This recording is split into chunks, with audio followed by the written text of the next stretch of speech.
是一箱臭气熏天的地沟油，可男人却想花高价钱买下它。商贩一脸的不解，男人向他解释说，在常人的眼里，它只是废品，甚至是垃圾。可只要花上一点心思，过滤掉里面的残渣，通过加热后放点甲醇钠进去，就会变成可利用的柴油。其实男人真的没有说谎，家里的2台车一直都靠着地沟油提供源源不断的动力。而就是这样神一般的男人，只能委屈地做一名电焊工，和一群农民工在一起用餐，还要忍受老板的剥削，辛辛苦苦忙碌了一天，只能得到微薄的20美元。此时的老板还不知道，自己的下属是当时最顶尖的科学家，在冰箱还没有诞生的时候，靠着一己之力就制作出了领先世界的制冷机，只需要几秒钟的时间，就能制造出干净的冰块。儿子对这样的父亲十分的崇拜，渴望自己有一天也会成为父亲这样的人。可即便是尼克才华横溢，却落得个家徒四壁的下场。因为早年的一项研究得罪了美国政府，他只能带着全家四处躲藏。9年的时间里，他们搬过15次家，甚至要求孩子们窝在家里不准上学，家里更不可能有手机，一旦被发现，有多远就丢多远。孩子们不知道父亲的过往，对他的所作所为非常不理解。幸好尼克有一个爱他的妻子，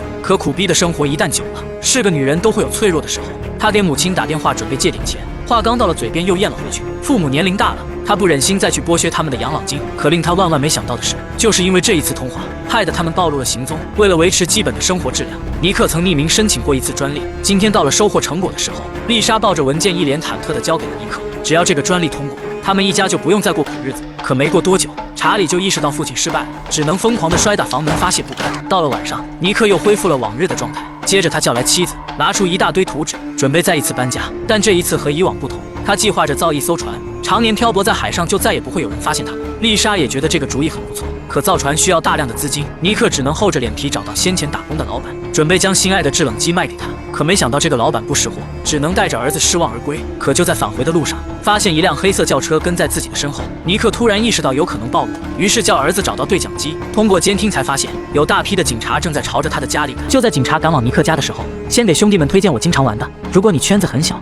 还想找个长发及腰的女友，就玩牵手吧。上面的女生年轻有活力，好看不高冷，喜欢就主动确认关系，不会吊着男生一直索取。牵手还有僚机功能，女生发来消息，点一下就能给到高情商回复，简直就是直男救星。专属链接放评论区了，快冲！之后丽莎也猛然醒悟，是打给母亲的电话暴露他们的行踪。可尼克听后并没有生气，因为他们本就打算离开这里。两人约定在小镇北边的旅馆会合。尼克负责去引开跟过来的那辆车，丽莎则趁机带着孩子们先走。可女儿艾丽早已厌倦了逃亡的生活，丽莎也没有时间和她解释，只给了她5分钟时间收拾行李。可就在她准备带着孩子们逃走时，发现艾丽竟然已经跳窗逃走，只留下一封道别信。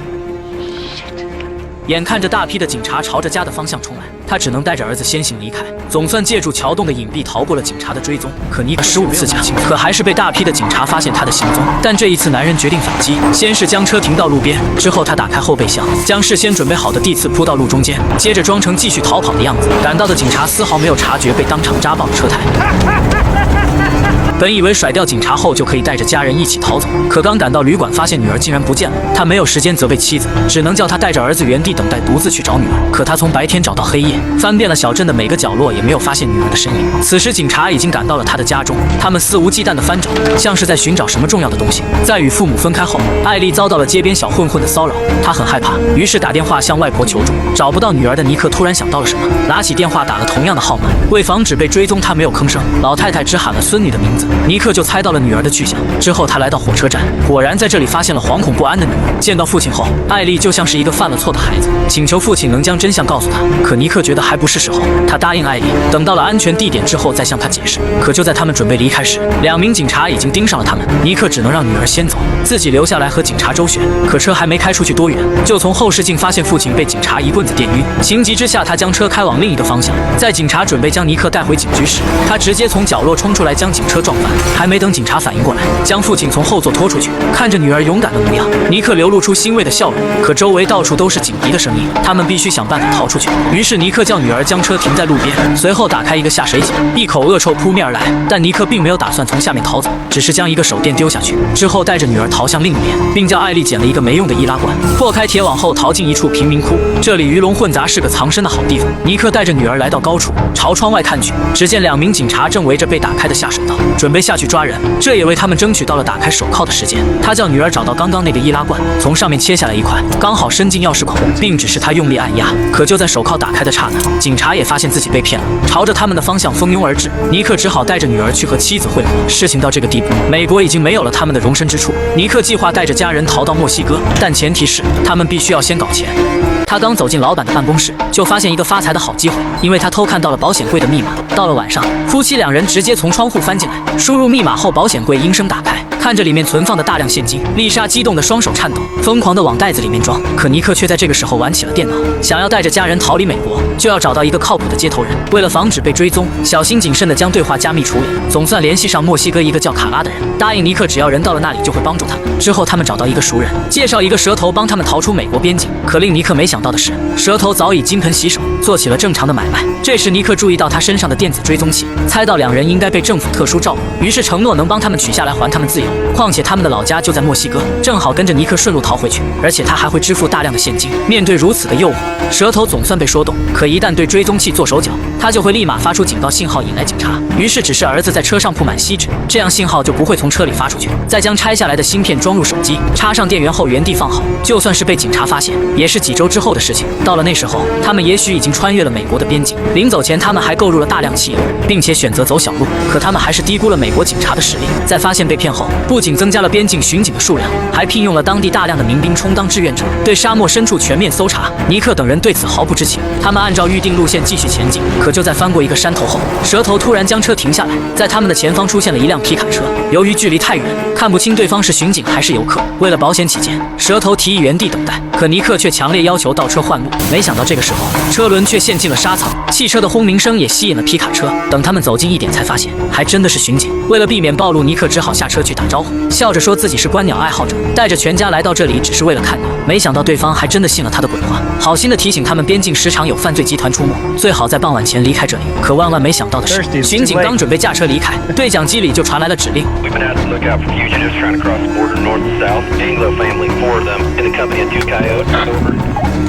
We got a description, over.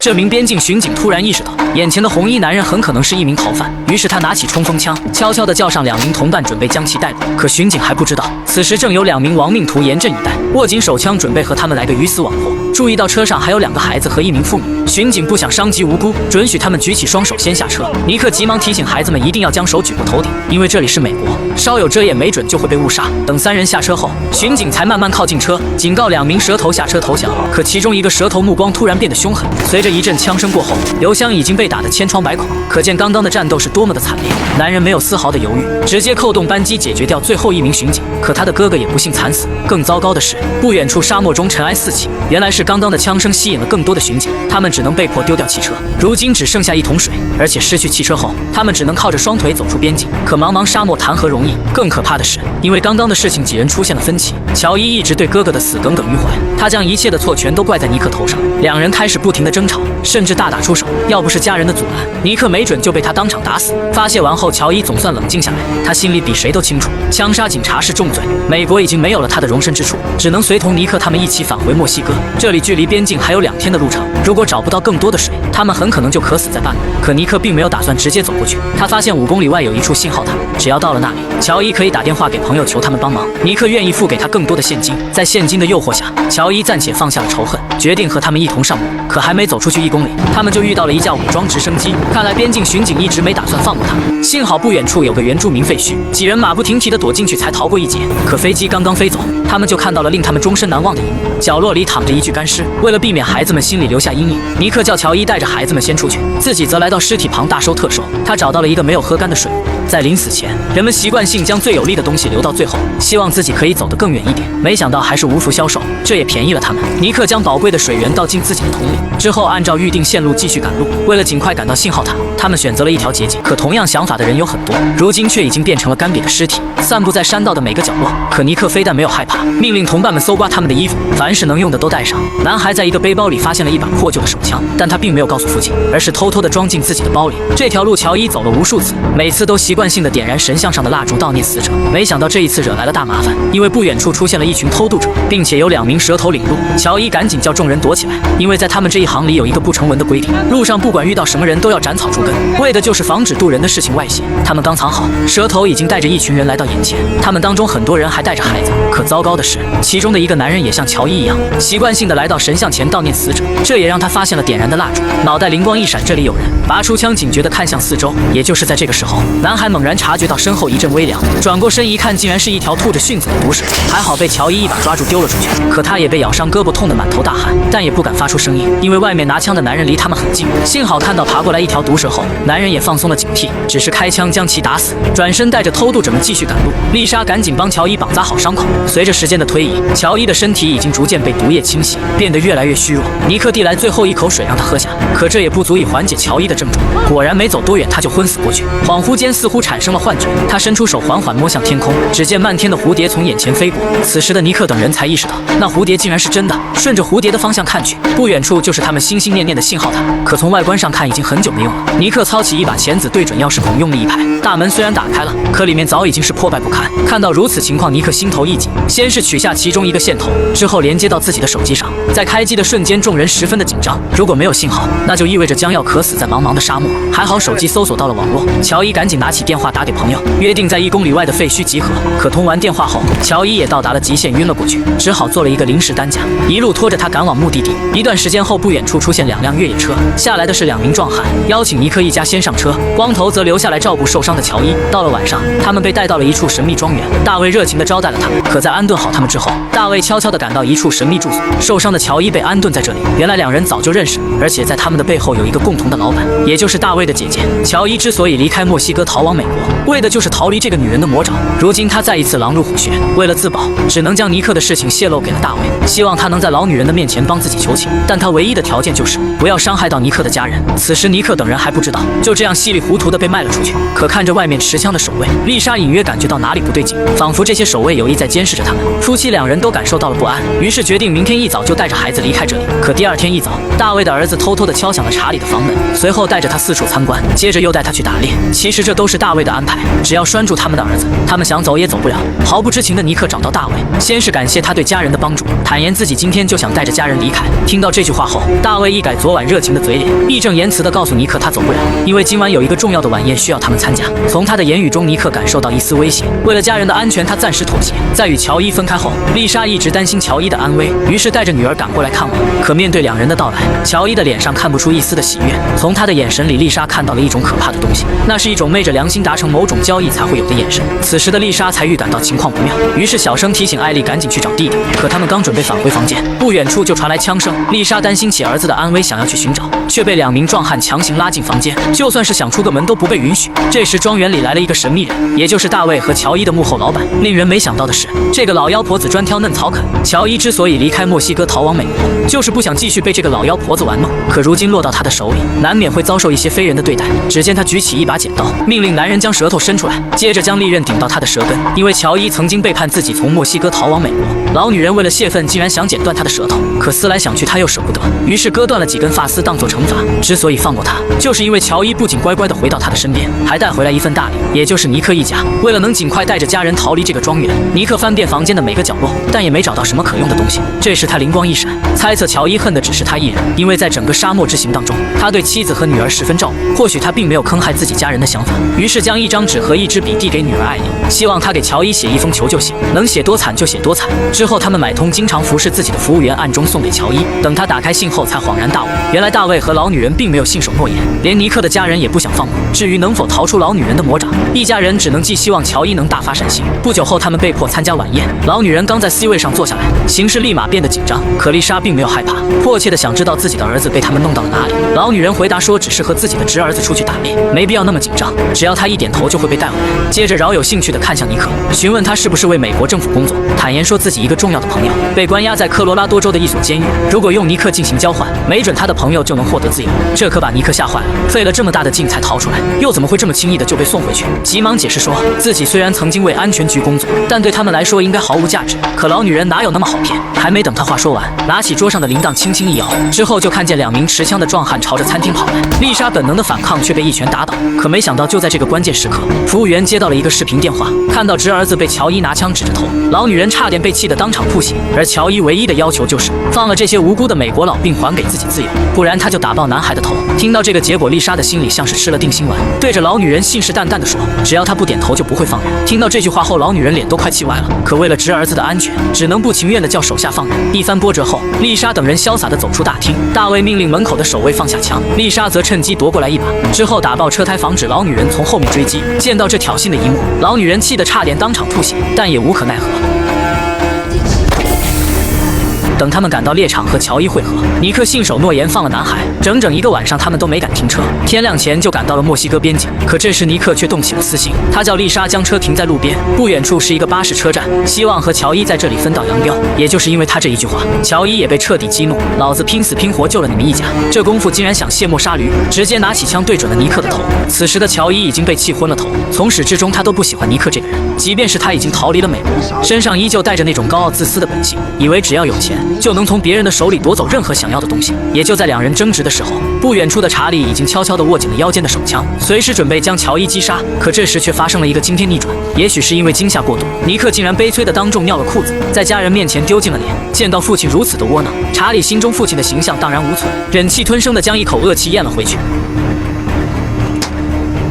乔伊则是没有为难其他人，独自一人驾车离去，直到深夜，一家人才坐上大巴车赶到墨西哥城。之后找了一家旅馆住下，本想这样就可以脱离危险，没想到老女人彻底被丽莎惹毛了。她聘请了一位墨西哥的顶尖杀手，希望比尔能活剥了尼克一家。此时尼克两口子还毫不知情，留下一张纸条，责令孩子们醒来后不要外出。之后两人就马不停蹄地联系那个名叫卡拉的接头人，而比尔也开始准备他的猎杀行动。他将尼克一家的照片交给一个男孩，希望他能帮助找到自己要找的人。在墨西哥城最可怕的就是这些小杂碎。男孩先是将照片印刷了几十份，接着分发给自己的同伴。这些孩子遍布在墨西哥的每个角落，相信要不了1天的时间就能发现尼克一家人的踪迹。可偏偏在这个时候，刚醒来的查理觉得肚子有点饿，说自己要去楼下的餐厅找吃的。姐姐艾丽则是丢给他父母留给他们的纸条，警告他去可以，但是不可以走远。可弟弟前脚刚走出房门，艾丽竟然背着他偷偷地走出了旅馆。接着他来到一间网吧，打算从电脑上搜索父母的真实身份。可令他万万没想到的是，他刚打出父母的名字，电脑上突然蹦出了一条惊人的消息，上面显示自己的父母竟然是儿童走私犯。这可把艾丽吓坏了，紧闭双眼想告诉自己这不是真的，可他还是偷偷地将文件打印了一份。此时的他还没有意识到，消息是美国警方故意设下的陷阱。当他打印的那一刻，就已经暴露了他们的行踪。这可把负责这起案件的黑妹高兴坏了，而尼克对此毫不知情。总算通过手机联系到了卡拉，可对方的接头人却十分的谨慎，先是将两人引到一个无人的巷子。当他们赶到目的地后，却发现这里没人，猜测卡拉一定是在这里留下什么线索。于是两人开始不停地翻找，可他们找了半天一无所获，正疑惑这该死的卡拉在搞什么鬼。这时候身后突然传来手机铃声，而且是从下水道里面传来的，只好用蛮力将盖子打开，在里面发现一个神秘包裹，可难闻的恶臭也扑面而来。尼克屏住呼吸，伸出手指去夹，总算将包裹捡起来，没想到他裹得一层又一层，费了好大的劲，总算将手机拿了出来。但就在尼克准备接听的时候，对方突然挂断了电话。突如其来的一幕差点没把尼克当场气死，可他们全家的希望都在这个人的身上。思索再三后，还是将号码回拨过去，总算听到了卡拉的回应，警告他们已经被人跟踪。可尼克两人却丝毫没有发现，一直在和对方解释说没有。卡拉也不想跟他们墨迹，只是他们到附近的菜市场汇合，而且只给他们10分钟的时间，晚上1秒钟他就会消失。说完就挂断了电话。尼克也意识到对方不像是在开玩笑，于是带着丽莎马不停蹄地往菜市场上赶。此时的他们还不知道，在他们离开后，两个孩子并没有听从他们的嘱咐待在旅馆，而是在大街上明目张胆地游荡，已经被其中一个线人发现。男孩急忙拿出他们的照片仔细对比，十分确信这就是雇主要找的人。还没等他们走远，吹起暗号叫来更多的孩子，命令他们继续跟踪。另一边的比尔也发现尼克的踪迹，可还是来晚了一步。等他赶到巷子，只看到一个臭气熏天的空袋子，而尼克两人正按照指示赶往菜市场。可卡拉却从电话里告诉他们，找到一个戴橘色棒球帽的人，他会带领他们见自己。这可把两口子急坏了，菜市场人山人海，该去哪里找？而且他们剩下的时间不多了。更糟的是，比尔也得到消息，赶到这里追杀他们。不久后，两人又来到一个空巷子，只见远处停着一辆车，而且后备箱像是有意开着的。就在两人疑惑的时候，卡拉在电话里提醒他们已经到了目的地。接着就看见一个戴着橘色棒球帽的人缓缓向他们走来，可不止一个。等他们转过身，已经被10几个壮汉围在了中间。眼看着情况不妙，尼克本能的想反抗，可转眼间就被4个人控制。丽莎则是被抓上了车。真没想到，两人就这么稀里糊涂的被绑架了。而比尔也赶到了这里，看到尼克两人被抓抓的场景，懵逼的比尔一脸的懵逼，心想这两口子得罪的人还真不少，可奈何对方人多，比尔也没敢硬碰硬。之后将情况汇报给了老女人，虽然他们了解大部分墨西哥的黑暗势力，可这种统一戴着棒球帽的组织也是头一次见。不过比尔保证，2个孩子已经在他的监视范围，只要尼克这一次侥幸不死，他们就一定会回来找孩子。听到这句话后，老女人激动的脸皮颤抖，静等比尔的好消息。Oye. Vámonos. 女孩在游览网页时突然发现了一个可怕的消息，自己的父母竟然是遭到国际通缉的儿童走私犯。这时的女孩才意识到，她和弟弟很有可能是他们偷来的，于是打电话寻求警方的救援。没想到正好中了人家的圈套。原来这些消息都是美国警方为了抓到尼克，故意在网络上散布的谣言，目的就是探查到他们逃亡的具体位置。之后，黑妹和另外1名警察悄悄地赶到了墨西哥。他们先是租了一栋房子，只要一有尼克的消息，就会将其逮捕。但他们还不知道的是，尼克已经落入到了一个神秘组织的魔爪。眼前这个老黑从表面上看去十分的友善，可下一秒他脸色一变，直接送给他一个大逼斗。懵逼的尼克一脸的懵逼，还没等他反应过来，又来了一个。尼克被打得嘴角流血，而且他的手脚也被牢牢绑住，无法挣脱。做完之后，老黑步入正题，询问起尼克为什么遭到美国政府的追杀。尼克坦言，曾经创造了一个算法，可以利用气候的变化追踪鸟类的迁徙规律。但令他没想到的是，自己连同这份科研成果一并被卖给了美国安全局。虽然给了他一个难以拒绝的报价，但他还是拒绝了，因为他不想这项研究被用到军事上，并将实体文件全部销毁。所有的研究数据都在他的脑子里。而老黑抓他来的原因，就是多年前他背叛组织投靠美国政府，如今大难临头了又来寻求救援。说你这人脸皮还真的厚。尼克一直以为卡拉是一个人的名字，实际上他只是一个代号，是红房子在边境上设立的守卫代号。老黑解释说，上一个卡拉死于一场空难，在他死后自己就是新一任的卡拉。听到这个消息，尼克的脸上闪过一丝伤感。而红房子这个神秘组织实则是某种恐怖分子的巢穴，多年以来他们一直为各国的激进分子提供庇护所，但他们不是什么样的人都可以接纳。于是询问起尼克对红房子了解多少，可尼克表示一无所知。听到这句话后，老黑将一个平板电脑递到他的眼前，画面的另一边的丽莎被五花大绑。之后他又拿起电话通知同伴开始行动。男人拿起枪对准了丽莎的后脑，这可把尼克吓坏了。老黑命令尼克赶紧说，不然他就叫同伴杀了他的妻子。接着倒数10个数。What do you want me to say? I don't know. 2. Want to throw me in the water, see if I float, and then burn me if I don't? Last chance, Allie. Last chance. Allie, goddammit! Allie! Margot, shut your eyes, shut them tight. Tell me, you prick. Tell me now. I'm sorry, honey. I love you, Margot. Go ahead. Allie, goddammit! Margot, I'm sorry, honey. 在枪响的那一刻，尼克始终没有透露半个字。但奇怪的是，丽莎并没有受到半点损伤。原来这一切都是老黑对尼克的考验。在家人生死攸关的时刻，尼克没有透露组织的秘密，他也因此被重新接纳。之后，老黑告诉尼克蚊子海岸的地址，说到了那里，他们一家人就安全了。等与老黑分开后，尼克急忙找到了妻子丽莎，兴奋地说自己成功了，丝毫没有关心丽莎刚刚所受到的伤害。这也让丽莎对眼前的丈夫失望到极点，转身送给他一个大逼斗，大骂他就是个混蛋。因为这件事，2人产生了隔阂。可就在2人返回旅店的路上，丝毫没有注意到他们已经被一群熊孩子盯上。消息很快传给了杀手比尔。更糟的是，尼克2人刚走进房间，已经有2名美国警察等候他们多时。尼克一脸的不解，明明自己逃得很隐蔽，为何最终还是被发现？可他万万没想到的是，原来是自己的宝贝女儿背叛了自己，还大骂他们就是儿童走私犯，坑害了自己和弟弟，然后气匆匆地走出房间。也就是在这个时候，杀手比尔也已经找到这家旅馆，他小心翼翼巡视着房间的每个角落，刚好和外出的艾丽撞了个碰面。发觉到情况不妙，警察一把将艾丽推到墙角，与比尔展开一场枪战。听到枪声后，黑妹也赶过来帮忙，可还没等她赶到现场，同伴已经被比尔残忍的枪杀。见到这样恐怖的一幕，艾丽早已经被吓破了，蜷缩在角落不敢动弹。为了保护女儿，尼克冒着生命危险冲到她的身前。但奇怪的是，比尔并没有直接开枪射杀尼克，因为老女人曾经警告过他，一定要抓活的。尼克也突然意识到这一点。 You can't shoot.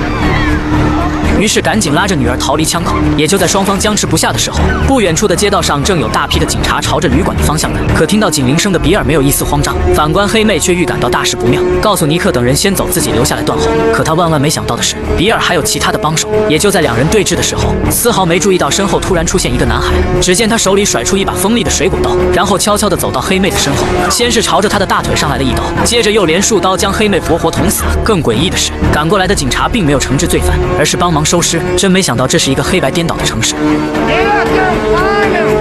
只要你有钱，警察也沦为了犯罪的工具。面对大批警察的搜查，尼克只好带着家人躲进一间地下车库。幸运的是，他们撬开了一辆红色轿车，在比尔发现之前逃离了墨西哥。为了避免暴露行踪，尼克又买了一辆即将报废的面包车，带着一家人逃到了边境上的一个小镇。可糟糕的是，比尔很快找到了那个二手车贩子，从他的口中打听到了面包车的样式，之后又不惜高价雇佣了几个小弟，命令他们对附近的所有小镇进行全面的搜查。而尼克对此还毫不知情，正为前往蚊子海岸做着充足的准备。先是递给查理一些钱，希望他去买一些米和豆子之类的食物，自己则是悄悄来到海边，从一个老板的手里购买了一艘破旧的二手渔船。可令他万万没想到的是，就在查理买完东西返回的途中，突然发现一个杀手已经赶到了小镇，于是壮着胆子尾随在他的身后。没想到杀手已经发现了他们的面包车，拿起手机拍下照片，正打算发给比尔。看到这一幕，查理立马陷入了恐慌，于是拔出腰间的手枪，走到男人的身后，警告他不要发出去。可男人看他仅是一个毛孩子，丝毫没有把他放在眼里，接着按下手机上的发送键，然后